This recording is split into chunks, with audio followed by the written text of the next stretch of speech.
Ridley Scott, arguably one of the greatest living directors, is set to release a prequel to his 1979 mega hit, Alien: Prometheus.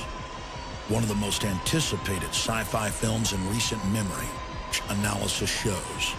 Prometheus is not just a film, but a revelation of the method, revealing the deepest secrets of the Illuminati mystery religion. I do have a lot of contacts in the media, as viewers and listeners know, and I have been able to secure a copy of an early script, and it follows very closely from the trailer I've seen and other leaks. And I'm not going to give the entire film away here, but in synopsis, this is a film about the origins of humankind with a super race of near immortal genetic engineers who are contemplating a genetic overwrite or rewrite of the planet Earth. When meddling humans stumble in to the magician's laboratory, they are punished for their trespass. It was so wrong. The so-called space jockey is the advanced species that have engineered humans back on Earth and produced the bioweapon that we know of as the classical alien that burst out of your chest after feeding on the food in your intestines. The reason we're taking time out to examine Prometheus is because its storyline, its plot, mirrors that of many ancient societies. And the ideas presented in Prometheus are at the core of Western secret societies.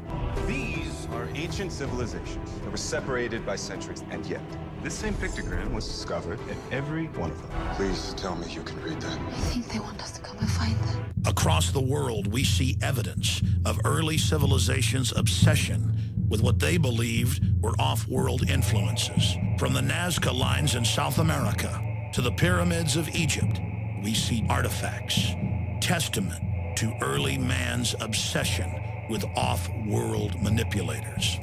Every ancient culture believed they were communicating with men from the sky. One could say that Prometheus is simply art imitating life and putting a 21st century spin on the beliefs of the Dogon tribe in Africa and the Aztecs of Mesoamerica. Eric von Däniken, more than any other living person, has popularized the idea of chariots of the gods, and that our planet has been visited and manipulated by off-world creatures for thousands of years. But the systems that he popularized were regurgitated whole cloth from ideas developed by the ruling class of this planet. And I want to be clear, every major globalist we look at, going back more than 160 years, is completely and totally obsessed with the idea that off-world aliens are controlling this planet and giving them hidden knowledge. By the 1870s, T.H. Huxley Group and their X Club was dominating the Royal Society in England. The dominant theory within the X Club was that humans had been seeded here, along with most other life forms, by advanced beings from space. From the inception of Darwin's theory on the origin of species, evolutionary scientists never believed for a minute that life simply started on its own. That evolution is not some random, slow system developing by chance, but is actually directed by off-world seeders, terraformers, creators of worlds. Even the discoverer of DNA, Francis Crick, promotes the idea that life was seeded on this planet in what he calls directed panspermia. It is part of the larger myth of transhumanism. Huxley, Darwin, Wedgwood, the Galtons, they all interbred in an attempt to create this transcendent Superman. The governing class of this globe believes that they are channeling advanced technological systems given to them by ancient alien species.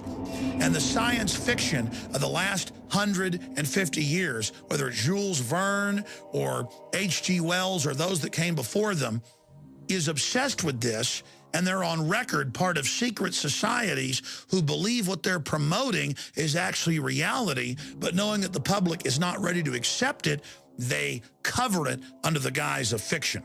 And the film Prometheus is completely constructed around the secret religion of the Illuminati, who believe that they are transcendent and becoming the Superman. We can create cybernetic individuals. We are the gods now. Blurring the lines between fiction and reality, we see a futuristic presentation of the technology conference TED. The keynote speaker is the founder of the Wayland Corporation, Mr. Wayland. There he describes Prometheus stealing fire from the gods. From the Titan Prometheus, our first true piece of technology, fire. The transference of fire, or the first technology to man, is only the beginning of his transgressions. Prometheus is a Titan and the creator of mankind who attempts to elevate humans to the level of gods and is punished. The Illuminati believe they have stolen the fire of true genius from the gods. Biotech, nanotech, fusion. As man attempts to become godlike, we release potential forces that can and probably will destroy us. I want to say this in summation.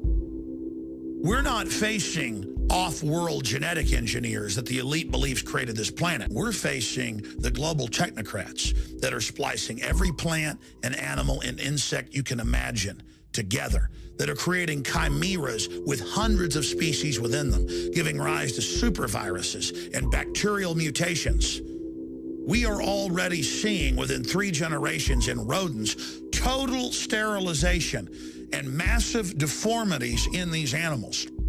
And we have proven from the Rockefeller Foundation documents and other reports that this is part of a long-term program to wreck the general public's DNA. This is the global elite who have fantasized about off-world genetic engineers, creating them actually in a 160-year-plus program, developing the sciences and technologies to put this into place. I believe humanity needs to hear the truth and understand that this is being carried out against us all.